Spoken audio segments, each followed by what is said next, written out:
રહ્યા છો Vadodara 24 hours news. હવે જોઈએ અગત્યના સમાચાર। વડોદરા શહેર ખંડેરાવ મંદિર ખાતે મહારાષ્ટ્ર સમાજની મહિલાઓ દ્વારા ગુડીની પૂજા કરી ગુડી પાડવાની ઉજવણી કરવામાં આવી। આપણે જાણીએ છીએ કે ભગવાન શ્રી રામ 14 વર્ષના વનવાસ માટે ગયા હતા, જે દશરથના વચનનું પાલન કરવા માટે તેમણે સ્વીકાર્યું હતું।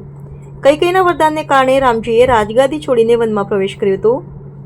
કારણ કે રામજીએ રાજગાદી છોડીને વનમાં પ્રવેશ કર્યો જ્યારે શ્રી રામ 14 વર્ષ બાદ અયોધ્યા પરત ફર્યા, ત્યારે પ્રજાજનોએ તેમના આગમનનો ભવ્ય ઉત્સવ ઉજવ્યો। આ પ્રસંગે તેઓએ પોતાના ઘર પર ગુડી ધ્વજ ઊંચો રાખીને આનંદ વ્યક્ત કર્યો, જેને લઈ મહારાષ્ટ્રીયન સમાજમાં ગુડી પડવા માટે એક પ્રાચીન હિન્દુ તહેવાર છે, જે હિન્દુ પંચાંગ મુજબ ચૈત્ર માસના પ્રથમ દિવસે ચૈત્ર શુક્લ પ્રતિપદા ઉજવવામાં આવે છે। મહારાષ્ટ્ર અને દક્ષિણ ભારતમાં તહેવાર ખૂબ ઉત્સાહથી ઉજવાય છે। આ દિવસે હિન્દુ નવ વર્ષની શરૂઆત થાય છે, તેથી એક શુભ દિવસ માનવામાં આવે છે। ગુડી પાડવા નવા વર્ષની શરૂઆત દર્શાવે છે, જે નવા સંકલ્પો અને નવી શરૂઆત માટે શ્રેષ્ઠ દિવસ છે। ગુડી ધ્વજ એક વિજયનું પ્રતીક છે, જે ભગવાન રામના લંકા વિજય અને શાલિવાહન વંશની વિજય ગાથાને યાદ અપાવે છે।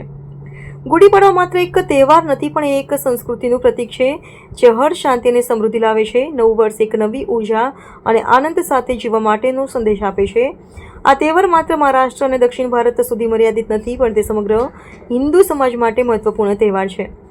ત્યારે વડોદરા શહેરમાં વસતા મહારાષ્ટ્ર સમાજ દ્વારા ગુડી પાડવાની ઉજવણી કરવામાં આવતી હોય છે।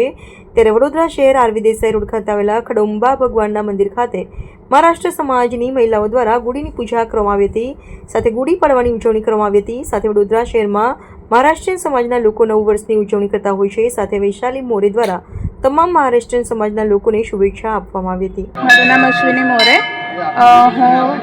હું દર વર્ષની જેમ અમે લોકો ખંડેરાવ મંદિરમાં એટલે રાજા ગાયકવાડ રાજાનો દરમિયાન ત્યાંથી જ અમે ગુડી પાડવા અહીંયા તહેવાર ઉજવીએ છીએ।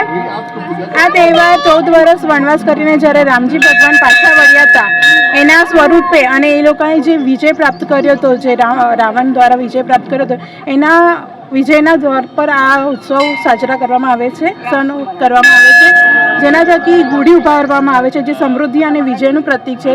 જેમાં કડુ લીમડો અને ગોળ જે હોય છે, ગોળનો જે માળા હોય છે, એનો પ્રસાદ આપવામાં આવે છે। એ માળાનું મહત્વ એવું છે કે એ ગોળ એટલે કે જે કડુ લીમડો છે, હમણાં જે સિઝન ચાલે છે ઋતુ દરમિયાન કે જે રોગ પ્રતિકારક શક્તિ વધવી જોઈએ, એના માટે કડુ લીમડો એ આપણે શરીર માટે બેસ્ટ હોય છે। અને એની સાથે કડુ લીમડો એકડો ના ખવાય એટલે એની માટે ગોળનો જે માળા હોય છે એ પ્રસાદ તરીકે વહેંચવામાં આવે છે, જેના થકી આપણી રોગ પ્રતિકારક શક્તિ વધી શકે। અશ્વિની મોરે।